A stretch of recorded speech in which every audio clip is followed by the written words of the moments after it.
이 시간 우리 찬송가 오랜만에 찬송가 함께 하시죠. 찬송가 516장 옳은 길 따르라 의의 길.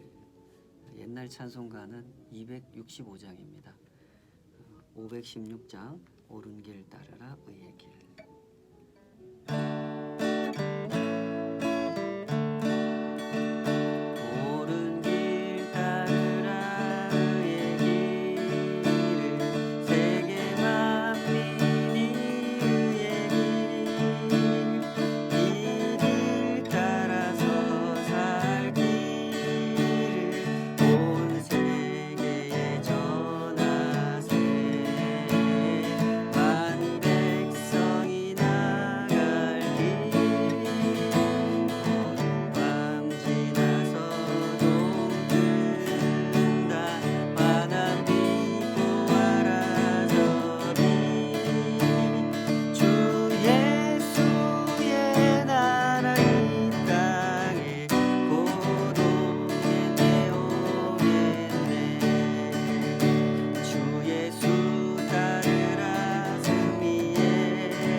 주 예수의 나라가 이미 오셨고 또 온전히 오게 될 줄 믿습니다.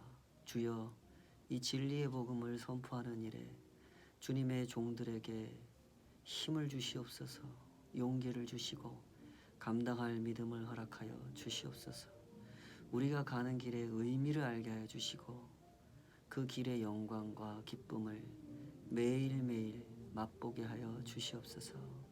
주의 부르심 그 높고 거룩하시고 한 사람을 위하는 것이 아니라 모두를 위하여 우리에게 허락하신 진리의 복음을 주님을 믿고 따르는 자들이 날마다 더욱 분명하게 알아가게 하시고 신실하게 체험해 갈 수 있도록 우리를 인도하여 주시옵소서.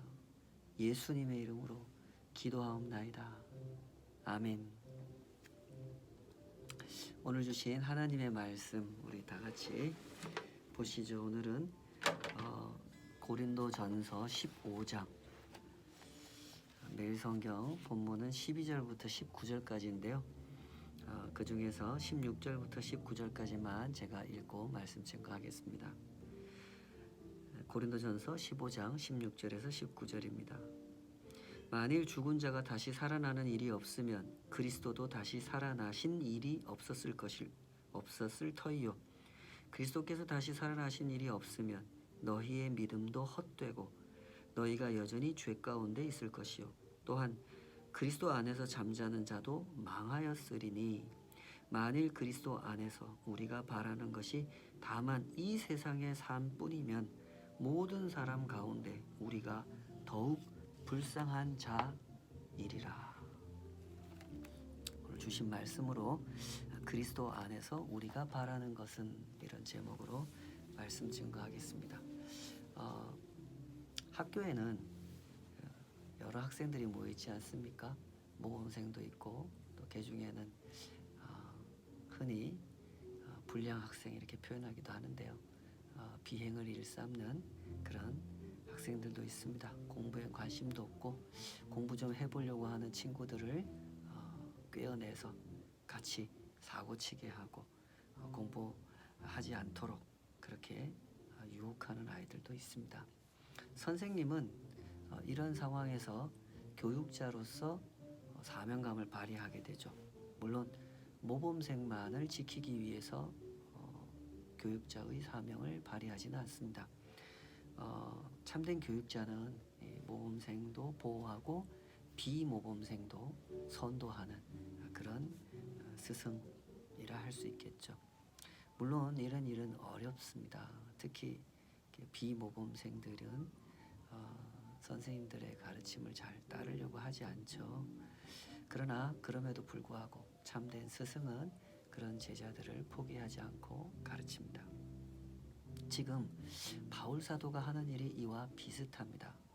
고린도 교회 안에는 부활을 잘 믿는 사람도 있었지만 부활을 믿지 않는 사람들도 있었습니다. 심지어 부활 그런 거 믿어봐야 쓸데없다, 이렇게 부활을 믿는 사람들한테까지 선전하고 그들을 권면하면서 부활을 믿지 못하게끔 활동하는 사람들이 있었던 거죠.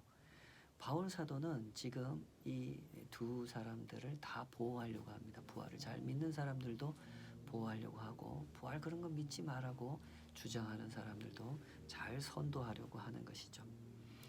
그들이 주장하는 그 그릇된 교리, 부활 그런 거 없고 부활 믿어봐야 쓸데없다라고 주장하는 그 그릇된 교리가 얼마나 하나님의 복음을 훼손하는 것이고 성도가 성도로서 살아가고자 하는 삶을 망가뜨리게 되는 것인지, 그것을 일깨워서 그릇된 교리를 버리게 하고 교회 내 다른 성도들에게까지 미치고 있던 그 악한 영향력을 차단하고자 이렇게 말씀을 전하고 있었던 것이죠.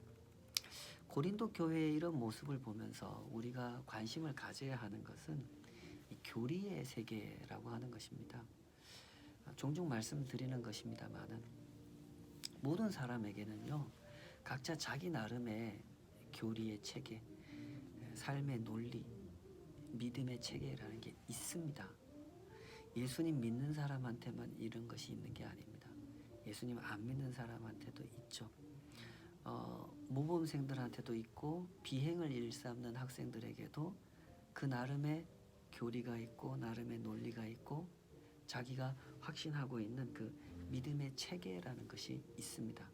예를 들어서 비행을 일삼는 학생들의 마음에는 이런 믿음이 있단 말입니다. 인생은 즐기는 거다. 내 인생은 내 거다. 내 즐거움을 지지하는 것은 선이고 내 즐거움을 가로막는 것은 악이다 라는 식의 교리가 형성되어 있는 것입니다. 그래서 자기의 즐거움을 가로막는 스승이나 부모님이나 이런 선도하려고 하는 분들을 악으로 규정하고 저항을 하죠. 당시 이 고린도 교회 교인들 중에도 이 부활을 믿지 않는 사람들, 이 사람들의 마음속에 이 나름의 교리 체계, 사상의 체계 이런 것이 있었단 말입니다. 그 헬라 사회에서 오랫동안 살아왔기 때문에 그 사람들은 그 헬라 사상을 신봉하고 있었죠. 사도들이 가르쳐준 하나님이나 예수님이 아니라 하나님이 신이고 예수님이 신이다라고 믿었던 것이 아니라 헬라 신화에 등장하는 제우스나 헤라나 뭐 아폴로 이런 것들을 신이라고 추앙하면서 믿고 살아왔던 사람들이죠. 그래서 이 사람들은 모든 우상 숭배자들이 그렇듯이 생사화복이라고 하는 것을 모든 것들의 중심에 두고 신을 숭배하고 또 자기의 삶을 해석하고 또 살아가고 하는 그런 세계관을 가진 사람들이었던 겁니다. 그렇게 살던 사람들이 바울이라는 사도를 만났고 바울을 통해서 복음을 듣고 하나님이 참신이라는 걸 알게 되고 예수님이라는 분을 믿게 된 겁니다. 그래서 교회 안으로 들어오게 됐는데 이 교회 안으로 들어온 이 사람들이 아직 기독교 교리, 복음의 논리라고 하는 것을 온전히 충분히 습득하지 못한 상태였던 거죠. 그래서 그런 과정 중에 발생했던 하나의 문제, 그것이 부활은 못 믿겠다 하는 거였습니다. 사실 이런 현상은 전 세계 어느 나라, 어느 교회에서도 있을 수 있는 현상이고 있어 왔던 현상이라는 점을 우리가 좀 헤아려 보아야 될 필요가 꼭 있습니다. 우리나라의 경우에도요. 여러분 주변에 그런 분들 쉽게 관찰할 수 있을 겁니다. 교회를 다닌 지 오래됐음에도 불구하고 자녀를 결혼시키려고 할 때 사주를 보는 집사님, 장로님, 권사님들이 있죠. 또 궁합을 보고 전혀 이건 성경적인 가르침하고 배치되는 행동임에도 불구하고 이것을 그렇게 신봉하는 분들이 아직도 있습니다. 물론 교회는 알리지 않죠. 목사님한테 혼날 일이라는 사실을 본인들도 아시기 때문에 교회 모르게, 목사님 모르게 하십니다. 묘를 이장할 일이 있을 때 풍수지리를 따지죠. 또 풍수지리사를 부릅니다. 이 자리에다가 묘를 써도 되는지. 풍수지리사한테 꽤 많은 돈을 주고 묘지 자리를 선정을 하죠. 또 이장하는 날은 아무 날이라 하지 않습니다. 그 풍수지리사가 알려주는 그 길일이라는 날이 있습니다. 좋은 기운이 있는 날, 그날을 받아서 이장을 합니다. 이런저런 미신을 따지는 경우도 굉장히 많죠. 뭐 문턱 밟으면 귀신이 찾아온다. 뭐 그러고 뭐 밤 12시에 세수를 하면 내 죽음을 장면을 보게 된다. 뭐 라거나 숫자 4를 또 굉장히 또 피하지 않습니까? 죽을 사자, 넉 사자. 사실 아무런 연관성이 없는데 숫자 4는 죽을 사다. 이렇게 생각을 하면서 아파트에 이사를 가도 4층은 절대 안 가려고 그러고 뭐 이런 식의 태도를 보인단 말이죠. 시험 보는 날에 미역국을 절대로 먹지 않으려고 하고 까치를 보면 오늘 재수가 있다. 까마귀를 보면 오늘 재수가 없겠다. 조심해야 되겠다. 이렇게 생각하는, 그렇게 행동하는 미신에 사로잡혀 살아가는 사람들도 많이 있습니다. 이미 기독교인이 되었음에도 불구하고 말입니다. 사람이라고 하는 존재가 이런 존재라는 점을 잘 이해해 보시기 바랍니다. 사람은 오랫동안 익숙하게 알고 있던 것을 버리고 새로운 것을 받아들인다는 것이 그렇게 쉽게 되는 존재는 아닙니다. 간단한 일도 아니죠. 간단한 일이 아니기 때문에 보다 세심한 주의를 기울여야 하는 일이 이런 일입니다. 복음을 받아들이고 기독교적 세계관을 받아들인다라고 하는 것은 간단한 일이 아니기 때문에 세심한 주의를 기울여야 합니다. 내가 하나님을 알기 전에, 하나님을 믿기 전에 이미 오랫동안 숙지하고 받아들이고 있던 세속적인 세계관, 세속적인 가치관이 무엇인지, 그것은 왜 잘못된 것인지를 헤아리는 수순, 헤아리는 과정이라는 것이 반드시 필요하죠. 사람이란 이해가 되지 않으면 받아들이지 않는 존재고, 받아들이지 않은 것은 살아낼 수도 없는 것이죠.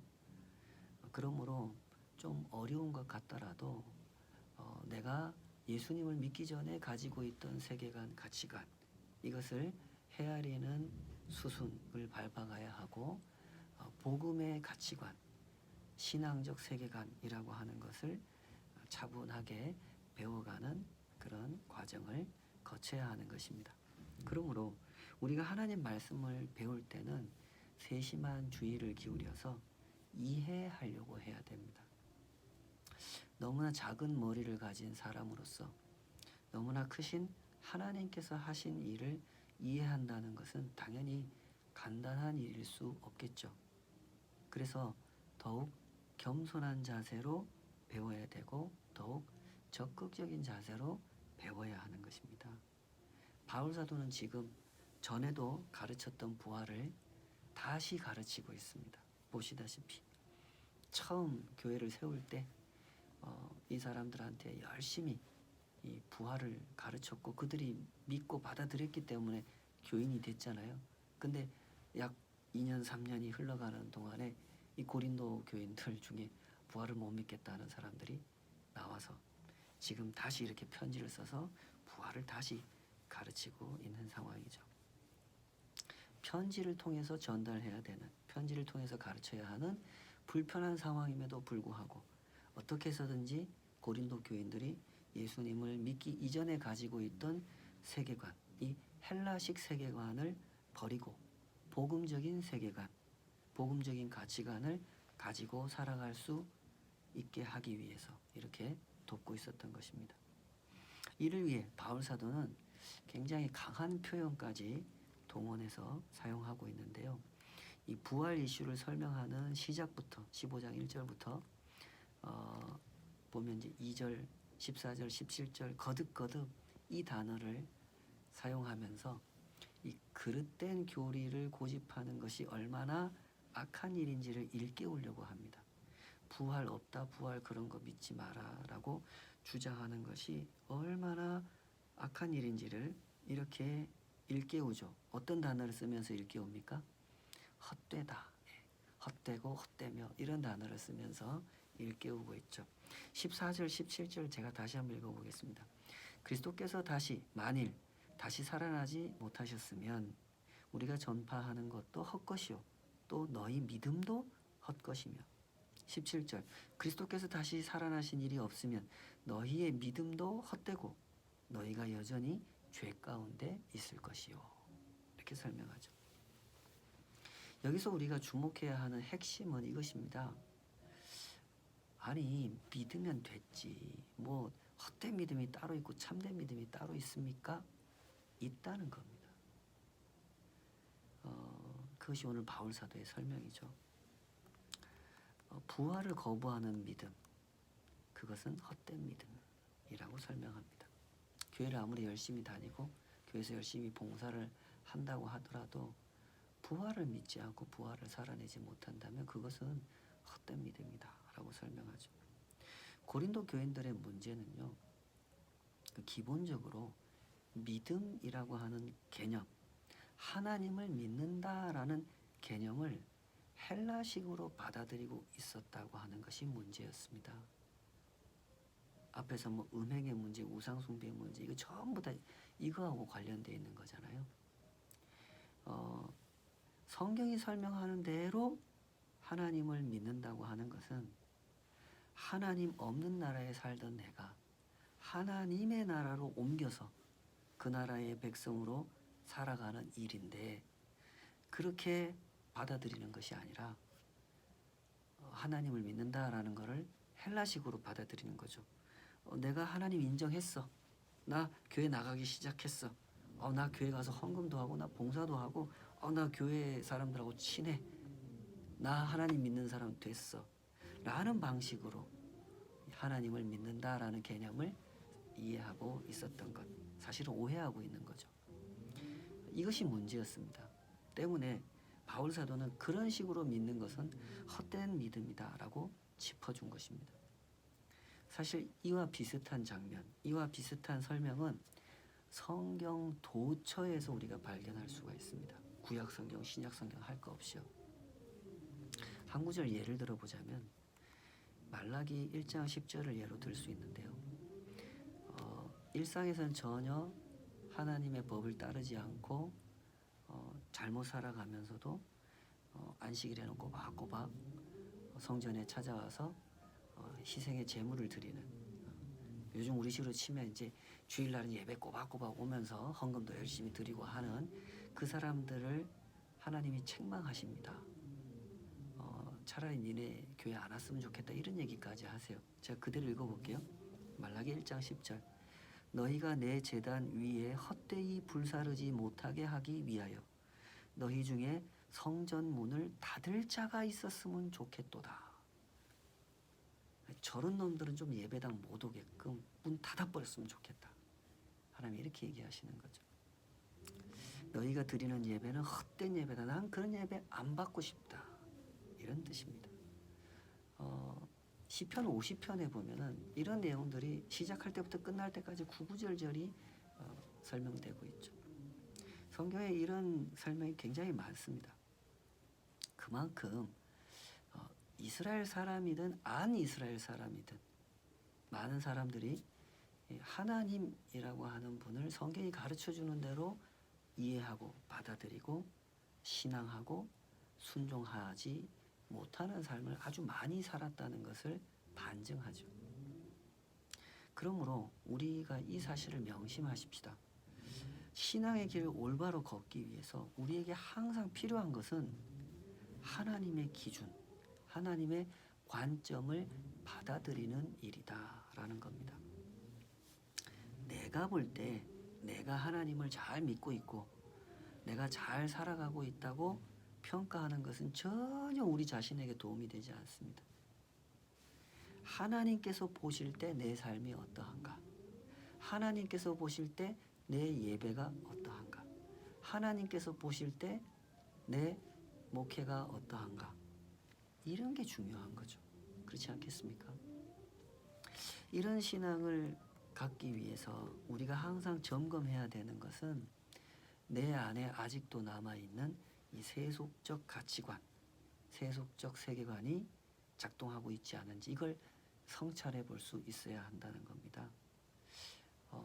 잘 생각해 보십시오. 우리가 태어나고 자라고 지금까지 살고 있는 이 대한민국이라고 하는 사회는요, 1000년 넘는 세월 동안 불교의 영향을 받고 살아온 세상입니다. 600년 넘는 세월 동안 유교의 영향을 받고 살아온 세상이에요. 또 그보다 훨씬 더 오랜 세월 동안 무속신앙의 영향을 받고 살아온 땅입니다. 해방 후에는 우리가 미국이라고 하는 근대 자본주의 국가로부터 굉장히 많은 영향을 지금까지도 받고 있지 않습니까? 해방된 지 70년이 넘었는데 지금까지도 우리는 이렇게 미국이라고 하는 근대식 세계관, 자본주의식 경제관을 가진 그 나라의 영향 속에 우리가 태어났고 배워왔고 살아왔단 말입니다. 이런 점을 생각하셔야 됩니다. 알게 모르게 우리는 그런 영향 속에서 세계관이라는 것을 형성하게 됐고 윤리관, 물질관이라는 것을 형성해 왔으며 복에 대한 개념, 은혜에 대한 개념을 형성해 왔습니다. 물론 그 중에는 불교, 유교, 미국식 무속 신앙 이 모든 것들이 우리한테 끼친 영향 중에는 성경적 가르침과 일치하는 것이 있을 수도 있습니다. 예를 들어서 유교에서 가르치는 효 사상 같은 거, 성경이 가르치는 효 사상과 정면으로 부딪힌다 이렇게 말할 수 없는 거잖아요. 굉장히 유사하고 굉장히 같은 것을 가르친다고 볼 수 있죠. 이런 것이 있을 수 있어요. 그러나 대부분은 성경적 가치관과 일치하지 않는 것이 대부분이죠. 이걸 우리가 잘 구분할 수 있어야 됩니다. 우리는 이런 불일치를 진지하게 성찰하면서 복음이라는 것을 이해하고 복음 안에서 살아가야 하는 사람들인 겁니다. 그렇게 하는 게 건강한 신앙생활이에요. 그러할 때 우리는 바울의 표현을 빌리면 헛되이 믿는 자가 되지 않고 참되게 믿는 삶을 살아갈 수 있게 되는 것이죠. 오늘 본문 19절 말씀을 주목해 보십시다. 만일 그리스도 안에서 우리가 바라는 것이 다만 이 세상의 삶뿐이면 모든 사람 가운데 우리가 더욱 불쌍한 자이리라. 오늘 설교 제목이 여기서 나왔다는 거 아시겠죠? 그리스도 안에서 우리가 바라는 것, 그것이 이 세상에서 사는 삶뿐이라면 세상에서 우리가 제일 불쌍한 사람이다 얘기를 하는 거예요. 그게 다가 아니다라는 거죠. 이 땅을 사는 동안 잘 먹고 잘 살고 불교식 개념의 복, 유교식 개념의 복을 누리다가 죽어서는 천국 가는 거, 그게 다가 아니다라는 겁니다. 그보다 훨씬 더 스케일이 큰 이야기를 복음은 가르치고 있다는 겁니다. 우리는 비록 작은 인생이고 많은 한계 속에서 살아가고 있지만 우리가 모시고 있는 예수님은 그렇지 않다는 사실을 잘 기억하셔야 됩니다. 우리 예수님 모시고 사는 사람들 아닙니까? 예수님은 온 세상의 창조주이시고요. 온 역사의 주인이십니다. 하나님의 다스리심이라고 하는 것은 영원부터 영원까지 이르는 거예요. 하나님은 영원부터 영원까지 세상을 다스리시면서 하나님께서 계획하신 일을 하나님의 스케일대로 완성하십니다. 그래서 요한계시록에 보면 요한계시록 시작할 때 끝날 때 요 얘기 반복하죠. 예수님을 설명하면서 그는 알파와 오메가, 처음과 마지막, 시작과 끝입니다. 하나님 설명, 예수님 설명하면서 요거 했다가 끝날 때도 그 얘기 또 반복하죠. 예수님은 알파와 오메가, 시작과 마지막, 처음과 끝이다. 하나님의 통치는요, 영원부터 영원까지 이르는 거고요. 하나님은 하나님께서 그 계획하신 일을 하나님의 스케일대로 완성하신단 말입니다. 성도라고 하는 사람, 우리는 어떤 사람이냐면요, 이런 일을 하시는 하나님께로부터 부르심을 받은 사람들이에요. 그리고 하나님이 하시는 일에 참여할 수 있게 된 사람, 그 사람이 성도예요. 이 복음을 잘 이해하시기 바랍니다. 십자가에 참여하고 부활에 참여함으로써 하나님의 통치에 참여하게 된 것입니다. 그러므로 십자가도 알고 부활도 아는 참된 성도가 바라는 것은 이 땅에서 하는 일이 잘 되고 죽으면 천국에 들어가는 것이 아닙니다. 이 땅에서부터 내가 살아가는 일상 속에서 하나님의 나라를 경험하고 하나님의 나라를 증거하면서 하나님의 통치에 참여하는 것입니다. 그것이 성도의 신앙생활입니다. 이 거룩한 부르심을 잘 이해하시고 은혜롭게 살아내시기를 축복합니다. 우리 함께 기도할 때 우리 교회를 포함해서 이 땅의 모든 주님의 교회들이 복음을 올바로 배우고 복음을 올바로 살아내는 그 하나님의 부르심 앞에 충성되게 그 부르심을 감당해내는 교회로 세워져 가도록 그렇게 기도했으면 좋겠습니다. 우리 툴룽에 세워진 16개의 교회도 우리 그렇게 주님의 교회로서 그 땅에서 하나님의 나라를 증거하는 교회가 되가도록 기도해 주시기 바랍니다. 이를 위해서는 이 세속적인 세계관, 가치관을 잘 분별해내는 작업, 성경이 가르치는 복음적 세계관, 복음적 가치관, 복음적 역사관이라고 하는 것을 잘 이해하는 그런 작업이 필요합니다. 우리 툴룽 성도들 3달에 한 번씩 모여서 번역된 성경 한 권 한 권을 배워가고 그 배웠던 시간들을 같이 16개 교회가 모여서 수련회를 하고 하는 거 여러분 알고 계시죠? 예. 제가 그때 그 누가복음의 달 할 때 갔다 왔었는데 그 뒤로도 지금 멈추지 않고 지금 코로나 때문에 좀 잠시 멈춰 있는 것 같아요. 그 뒤로도 이제 고린도 후서까지 했다는 얘기 제가 들었습니다. 얼마나 감사합니까? 이제 생겨난 지 얼마 안 된 교회가 성경적 세계관, 복음적 역사관, 하나님의 나라, 하나님의 통치라는 것을 배우고 살아내기 위해서 이렇게 열심히 모이고 배우고 그렇게 연단받고 있습니다. 우리 툴롱 성도들이 주님 오시는 그날까지 하나님의 복음을 열심히 배우고 열심히 살아내는 그런 성도들이 될 수 있도록 기도해 주시고요. 우리도 계속 그런 교회로서 사명을 감당할 수 있는 교회가 될 수 있도록 기도해 주시기 바랍니다. 우리 이용현 형제, 박희영 자매 가정을 위해서 기도하는 날인데요. 아시다시피 이게 코로나 때문에 결혼식을 미루게 됐습니다. 여러 가지 우여곡절 끝에 어려운 상황이 있지만 또 주님 안에서 두 사람이 복된 가정을 이루고 살아가기를 소원하면서 오늘 또 귀한 기도 제목 주셨는데요. 주님의 눈을 의식하고 진정한 복을 깨달으며 살아가게 해달라는 기도 제목 나누어 주셨는데 이 가정이 그런 가정 될 수 있도록 같이 기도해 주시면 좋겠습니다. 우리 시간 같이 기도하고 마치겠습니다. 제가 기도할게요. 아버지 하나님, 주의 선하신 손을 찬양합니다. 우리를 부르셔서 하나님께서 하시는 일이 무엇인지 저도 주님을 처음 알기 시작했을 때는 잘 몰랐습니다.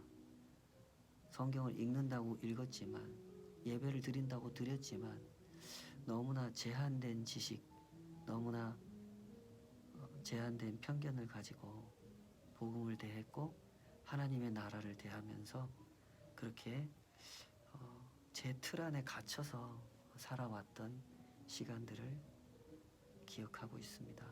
하나님, 우리가 그런 틀을 벗어나게 될 때 진정 참된 신자의 길을 가게 되고 참된 복음의 영광을 맛보게 되는 줄 믿습니다. 하나님께서 지금도 쉬지 않고 하고 계시는 일, 주 예수의 나라가 이 땅에 이미 임하셨고 또 온전히 임하실 그날이 곧 다가오고 있다는 사실, 그 일을 위해 성도들 한 사람 한 사람은 부름받은 사람들이고 그 일에 참여하는 사람들이고 그 일에 동참하여 때로 어떤 사람들은 순교를 하고 때로 어떤 사람들은 큰 고난을 당하지만 그들은 십자가에 참여했고 부활에 참여했기 때문에 결코 그런 고난을 통해 실패했거나 하나님의 주시는 복을 누리지 못하는 삶을 살았던 것이 아니라 오히려 더 온전히 성공했고 더 충성되게, 더 신실하게, 더 아름답게 하나님의 복을 맛보게 된 사람들이었던 것을 주님 우리가 알게 되었습니다. 우리 마음에도 이 소원을 갖게 하여 주시옵소서. 이 소원을 날마다 더욱더 간절하게 진실하게 품고 주님 앞에 기도하고 그것을 살아낼 수 있도록 우리의 일상을 살아가는 한 걸음 한 걸음의 삶을 주님 붙잡아 주시옵소서. 온전히 주님의 나라를 위하여 기도하고 전진하는 참 믿음의 길, 헛되지 않은 믿음의 길 걸어갈 수 있도록 우리가 바라는 것은, 우리가 그리스도 안에서 바라는 것은 이 땅에서 살면서 누리는 것이 전부가 아닌 것을 마음에 깊이 깨닫고 더욱 신실하게 사모하며 주와 동행할 수 있도록 붙잡아 주시옵소서. 주의 선하신 손이 우리 툴룽에 세워진 교회들과 우리 주와 동행하는 교회와 주님 앞에 진정한 교회로 세워져 참된 믿음의 길을 걸어가기를 사모하는 모든 교회들, 모든 성도들 삶 위에 은혜롭게 역사하시기를 간절히 사모하오며 예수님의 이름으로 기도하옵나이다. 아멘. 주님 말씀 붙들고 조금 더 각자 기도하시고 화목한 기도에 은혜롭게 마치시기를 축복합니다. 감사합니다.